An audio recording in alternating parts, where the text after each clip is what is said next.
Hello and welcome to SK shorts Hindi. 2 match हो गए, दोनों के 2 मैच हार गए सीएसके।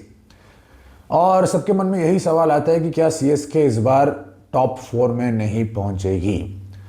ठीक है, 2 मैच के बाद ये सवाल उठाना बहुत जल्दबाजी होगी, लेकिन अगर सीएसके की परफॉर्मेंस, सीएसके की टीम, सीएसके की टैक्टिक्स की अगर बात की जाए तो सीएसके शायद उसी ओर जा रहा है। इसके बारे में बात करेंगे। Let's get started. मैं हमेशा कहता हूं कि यार पहले 2-3 मैचों में टीम्स हार सकती हैं, उसके बाद वो कमबैक भी कर देती हैं, लेकिन इस बार सीएसके के बारे में शायद वो राय मुझे बदलनी पड़ेगी। केकेआर के बारे में मैं यही कहूंगा कि केकेआर को भी बहुत मुश्किल होगी टॉप 4 पहुंचने में। और उनकी तो यार प्रॉब्लम्स तो है ही। अजिंक्य रहाणे कह रहा है कि कैमरन ग्रीन कब तक बॉलिंग करेगा, नहीं करेगा पता नहीं। उनको काफ़ी सारी इंजरीज हुए हैं और उनको पिक करके वापस आकर खेलना बहुत मुश्किल लग रहा है। वरुण का फॉर्म भी उधर उधर चल रहा है। तो केकेआर के बारे में विस्तार से बाद में बात करेंगे। सीएस के बारे में अगर बात करना है तो देखिए टैक्टिकली बहुत एरर्स किया उन्होंने।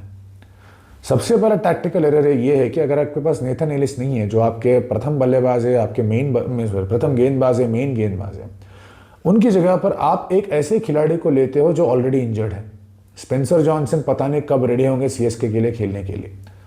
और जो मैच पंजाब किंग के साथ उनका हुआ है उसमें सिर्फ 2 फॉरेनर खेले हैं, सिर्फ 2 फॉरेनर खेले हैं। अगर स्पेंसर जॉनसन की जगह पर किसी और तंदुरुस्त फिट गेंदबाज को लिया होता तो शायद वो आ जाता बॉलिंग करने। आपने प्रशांत वीर को टीम में लिया ये सोच के कि शायद वो बॉलिंग करेगा, लेकिन आपने इंपैक्ट सब में राहुल चहर को लेके आए। तो ये सब अगर आप देख रहे हो तो टैक्टिकली चेन्नई सुपर किंग्स के पास शायद ऑप्शंस नहीं है जो उनके पास पहले काफी सारे हुआ करते थे। और 200 मारने के बाद भी आपकी bowling including Matt Henry, Khaleel Ahmed, Noor Ahmed, ये 3 जो अच्छे गेंदबाजी लास्ट टाइम भी किए हैं, इंक्लूडिंग दिस, अगर आपकी बॉलिंग में कुछ भी डर या फिर मेनेस या फिर कुछ डेंजर नजर नहीं आ रहा है तो आपकी टीम नहीं जीत पाएगी। As simple as that. और पंजाब किंग्स के मैच के बारे में मैं ये बोलना चाहता हूं कि पंजाब किंग्स ने काफी सारे एरर्स किए। बॉलिंग में एरर्स किए हैं, बॉलिंग चेंजेस में एरर्स किए हैं, टैक्टिकल एरर्स किए हैं, कैचेस ड्रॉप किए हैं और ओवर रेट में भी उनकी प्रॉब्लम हुई है। इन सब के बावजूद पंजाब किंग्स जाके चेन्नई सुपर किंग्स को डिफीट कर दिया विथ 8 और 9 बॉल्स टू स्पेयर। इसका मतलब यही साफ दर्शा रहा है कि सीएसके की सोच जो है वो ठीक तरह या फिर ठीक जगह पर नहीं बैठ रही है। इसका कारण क्या ऋतुराज हो है, या फिर इसका कारण क्या स्टीफन फ्लेमिंग है, इसका कारण क्या उनके पास जो स्क्वाड है ये है। कारण काफी हो सकते हैं, लेकिन प्रोसेस जो सीएसके हमेशा बात करता है शायद वो प्रोसेस इनका ठीक नहीं है इस बार। सब लोग इमीडिएटली जंप ये कर रहे हैं कि यार ऋतुराज को 1 डाउन पे आना चाहिए। मेरे ख्याल में नहीं है यार। ठीक है, आपने एक निर्णय लिया कि ऋतुराज और संजू सैमसन ओपन करेंगे तो करने दो।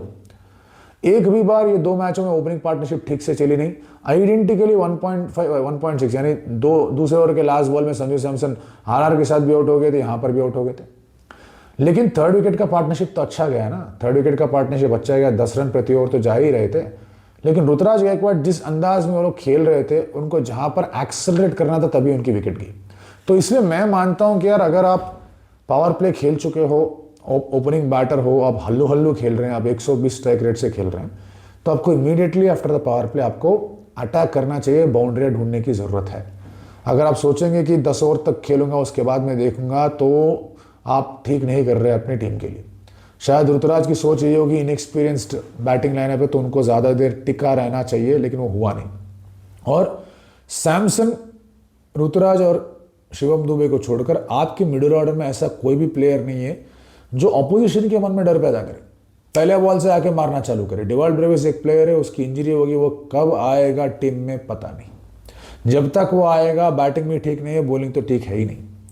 तो आप 2 फॉरनर के साथ जा रहे हो, आपका इंपैक्ट सबका निर्णय होता है। युजवेंद्र चहल ने अच्छा लेग स्पिन किया तो हम लोग चहर को भी लेके आएंगे, बिना सोचे कि चहर किस मोड में है, कैसा बॉलिंग कर रहा है, क्या फॉर्म ठीक है उसकी, क्या हमारी बॉलिंग के लिए एक फास्ट बॉलर को लेके जाना ठीक रहेगा। इनके पास तो काफ़ी सारे फास्ट बॉलिंग विकल्प है ना, इंडियन फास्ट बॉलर्स भी, आर के घोष भी है उनके पास, उनके गुरजपनीत है, उनके पास मुकेश, इतने तो इंडियन फास्ट बॉलर्स हैं। अगर आपको फॉरेन फास्ट बॉलर नहीं खिलाना है तो किसी को तो खिला सकते हो। सरफराज को आप लेके आए, सरफराज एक पॉजिटिव है, मात्र एक पॉजिटिव है।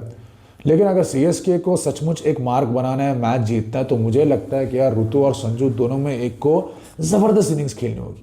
अगर वो नहीं हुआ तो शायद मैच नहीं जीत पाएंगे।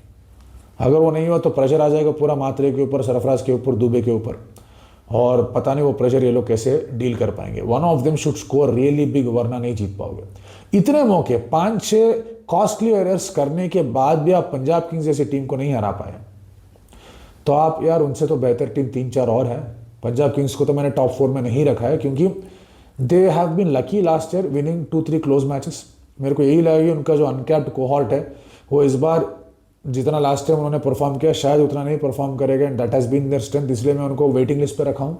लेकिन अगर ऐसे विक्ट्रियाँ आती रहेंगी उनको, तो यार वो तो आगे बढ़ते जाएंगे ना। गुजरात के खिलाफ भी जीतने वाला मैच हारते वाला मैच बन गया, फिर वहाँ से जीत गया।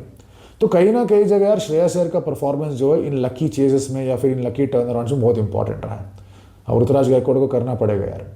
इस डेकेड में 2 बार सीएसके ट्रॉफी जीते और किसी टीम ने 2 बार नहीं जीता, ठीक है।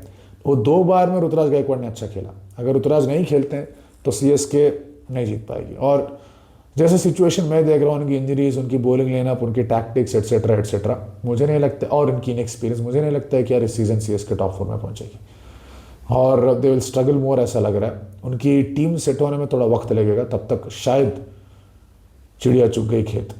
आप बताइए आपको क्या लगता है।